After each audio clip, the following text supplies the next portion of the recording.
Shri Anoop Jacob, അങ്ങേക്ക് 2 minute. Sir, സംസ്ഥാനത്ത് ക്രമസമാധാന ചുമതലയുള്ള ADGP തുടർച്ചയായിട്ട് RSS നേതാക്കളുമായി കൂടിക്കാഴ്ച നടത്തുന്നതും അതിനെ സംബന്ധിച്ചുള്ള അന്വേഷണം പരിപൂർണമായും പ്രഹസനമാക്കുകയും ചെയ്യുന്നു എന്നുള്ളതാണ് ഇന്ന് കേരളം ചർച്ച ചെയ്യപ്പെടുന്ന പ്രധാനപ്പെട്ട വിഷയങ്ങളിലൊന്ന്. സർ, ഈ ADGP പല പ്രാവശ്യം ആവർത്തിച്ച് കാണുകയും മണിക്കൂറുകൾ RSS നേതാക്കളുമായി വിഷയങ്ങളിലേക്ക് ചർച്ചകളിലേക്ക് ഏർപ്പെടുകയും ചെയ്യുന്നു. ഇതിനെ സംബന്ധിച്ച് സ്പെഷ്യൽ ബ്രാഞ്ച് റിപ്പോർട്ടുണ്ടാകുന്നു, ഇൻ്റലിജൻസ് റിപ്പോർട്ടുണ്ടാകുന്നു. യാതൊരു നടപടിയും ഗവൺമെൻറ് സ്വീകരിക്കുന്നില്ല എന്നുള്ളതാണ് സർ. 2024 കഴിഞ്ഞ സെപ്റ്റംബറിൽ ബഹുമാനപ്പെട്ട പ്രതിപക്ഷ നേതാവ് ഈ വിഷയം ഉന്നയിച്ചതിന് ശേഷവും ഇത് വലിയ രീതിയിൽ വിവാദമായതിനു ശേഷം മാത്രമാണ്, ഏതാണ്ട് 1 വർഷം പിന്നിട്ടതിന് ശേഷം DGP ഇദ്ദേഹത്തെ വിളിച്ച് മൊഴിയെടുക്കുന്ന അദ്ദേഹത്തിൽ നിന്ന് റിപ്പോർട്ട് ശേഖരിക്കുന്നത്.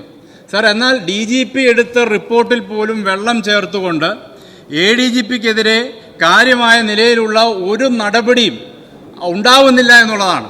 സാറ്, ഇപ്പോൾ ഇവർ വീമ്പിളക്കുന്ന 6/10 നിയമസഭ കൂടുന്നതിൻ്റെ തലേന്ന് ഇറക്കിയ ഈ ഓർഡർ യഥാർത്ഥത്തിൽ അജിത് കുമാറിന് നൽകിയൊരു ആനുകൂല്യമാണ്.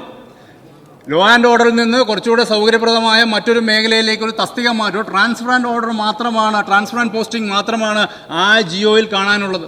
അത് ഏത് രീതിയിൽ വേണമെങ്കിൽ അത് ഇൻ്റർപ്രറ്റ് ചെയ്യാം. നിങ്ങൾക്ക് നിങ്ങളുടെ പ്രവർത്തകരോട് പറയാം, RSS നേതാവുമായി കൂടിക്കാഴ്ച നടത്തിയ ADGPക്കെതിരെ ഞങ്ങൾ നടപടിയെടുത്തു. നിങ്ങളുടെ പ്രവർത്തകർ പോലും അത് വിശ്വസിക്കുകയില്ല. അത് മുഖവിലേക്ക് നിങ്ങളുടെ പ്രവർത്തകർ പോലും എടുക്കുകയില്ല. അദ്ദേഹത്തെ സംബന്ധിച്ച്, അജിത് കുമാറിനെ സംബന്ധിച്ച് ഞാൻ ആദ്യമേ സൂചിപ്പിച്ച ഒരു സൗകര്യപ്രദമായ ഒരു പോസ്റ്റിംഗ് കിട്ടി. അതാണ് സാർ ഇവിടെ യാഥാർത്ഥ്യമായിരിക്കുന്നത്. ഇവിടെ എന്തുകൊണ്ട് നിങ്ങൾക്ക് നടപടിയെടുക്കാൻ നിങ്ങൾ ഭയക്കുന്നു? അല്ലെ അദ്ദേഹത്തിനെതിരെയുള്ള അദ്ദേഹത്തിൻ്റെ സർവീസിനെ ബാധിക്കുക, അല്ലെ സസ്പെൻഷനോ അതിന് ശക്തമായ അച്ചടക്ക നടപടിയെടുക്കാൻ എന്തുകൊണ്ട് നിങ്ങൾ മടിക്കുന്നു? അവിടെയാണ് CPM RSS ബന്ധത്തെ സംബന്ധിച്ചുള്ള ആരോപണവും ആക്ഷേപവും കൂടുതൽ ശക്തമായി മുമ്പോട്ട് വന്നുകൊണ്ടിരിക്കുന്നത്. സാർ, ഇവിടെ മുഖ്യമന്ത്രി ഹിന്ദു പത്രത്തിന് നൽകിയ ഒരു അഭിമുഖവുമായി ബന്ധപ്പെട്ട് വിവാദങ്ങൾ ഉയർന്നു.